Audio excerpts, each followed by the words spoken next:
In the last video, we explored what it means to call love an emotion. Because love entails thinking and feeling in certain ways, it seems like an almost impossible task to love everyone in our lives.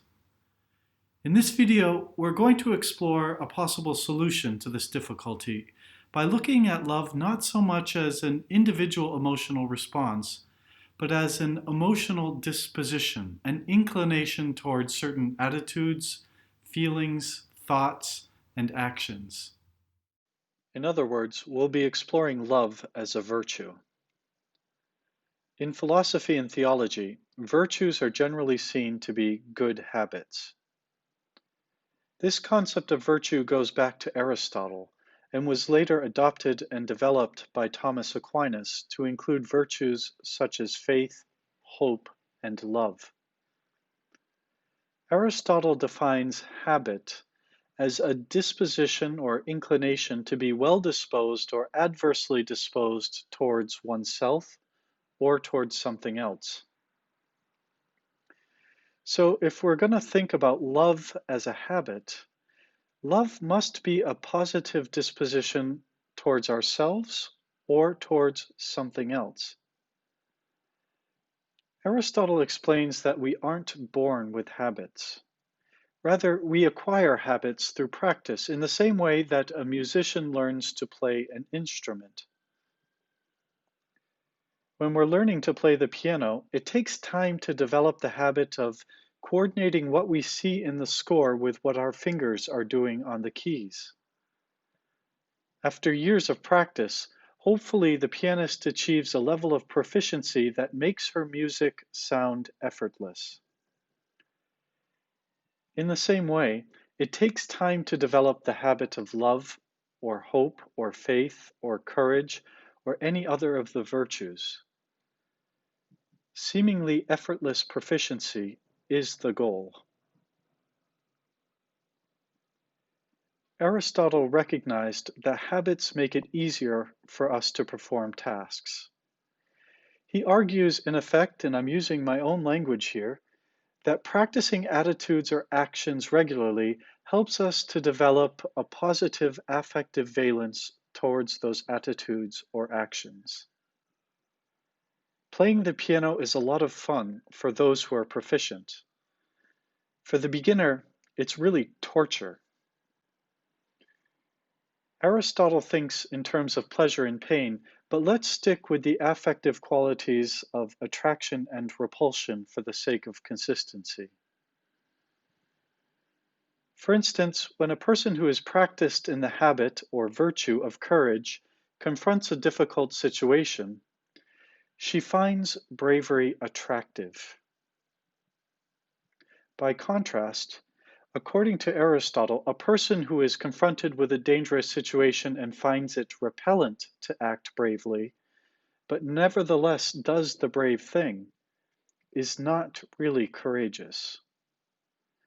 Such a person's brave act is not a habit, just a one-off. That brave act was difficult for her.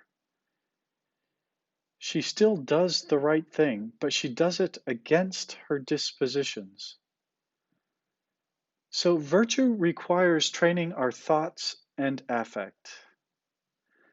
I think Hebb's rule might explain from a neurological perspective why habits make certain actions and attitudes easier.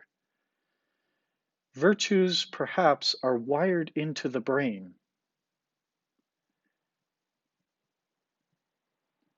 If we think of love as a virtue, we might say that the loving person finds it attractive to be loving, while the unloving person finds loving deeds to be more of a chore. Unloving people can perform loving acts, but they do so against their inclinations. The reason why virtuous habits are useful is that they prime us to act rightly, to think correctly, to feel the appropriate feelings towards the things that really are good and worthy of our attractions. We save energy and time when we're simply able to follow our attractions and repulsions. Furthermore, We're more likely to act, think, and feel rightly when we're in the habit of doing so. If our attractions are attuned to the things that really are good, and our aversions are attuned to those that are harmful, virtues, including love, come to us as if by second nature. Perhaps an example will help to clarify the view we're developing here. Learning to avoid certain kinds of people was part of my upbringing. I was taught not to hang out with people who lied, perpetrated violence, did drugs, stole, and so on. Implicit in the culture I grew up in were also undertones of sexism, racism, classism, ableism, and homophobia, all of which constitute an aversive disposition towards certain groups of people. Compare this with Jesus' own habit of being magnetically attracted to and befriending the sick, the infirm, prostitutes, the mentally ill, the publicly disgraced, all of the people my parents told me not to associate with. Following Jesus' example may not come naturally at first.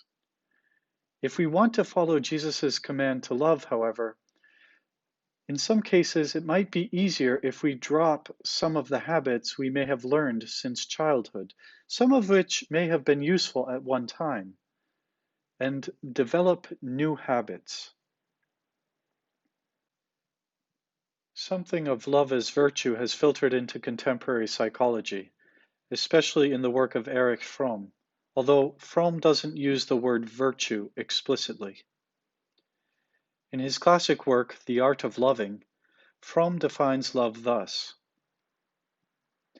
love is the active concern for the life and the growth of that which we love. Notice the emphasis on active concern.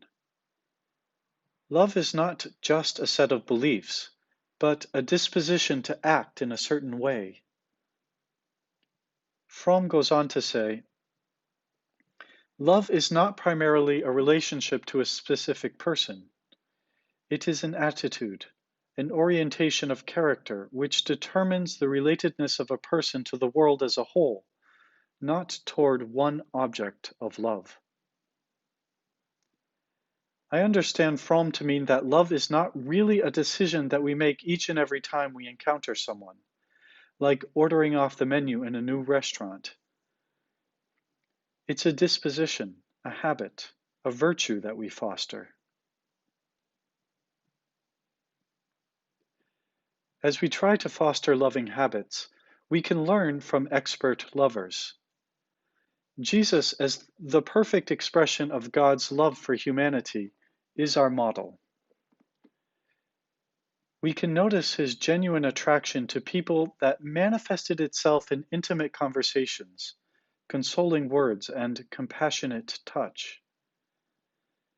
What did Jesus see in the sick, the possessed, the prostitutes, the tax collectors that attracted him so powerfully? What were the beliefs and desires that formed the foundation of his universal love?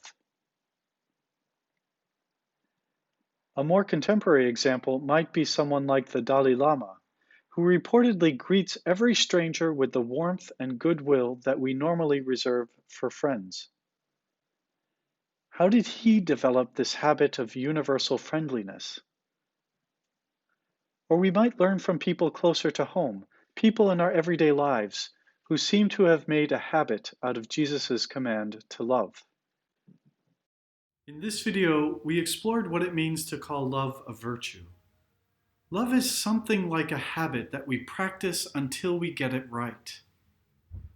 This requires paying close attention to how our feelings of attraction and aversion are directed, and to our beliefs in the goodness and worthwhileness of each person, as well as our desires to be with those people. This all requires wisdom, judgment, and learning from those who are further along the path than we are. In the next video, we'll look at 3 possible techniques for developing love in prayer.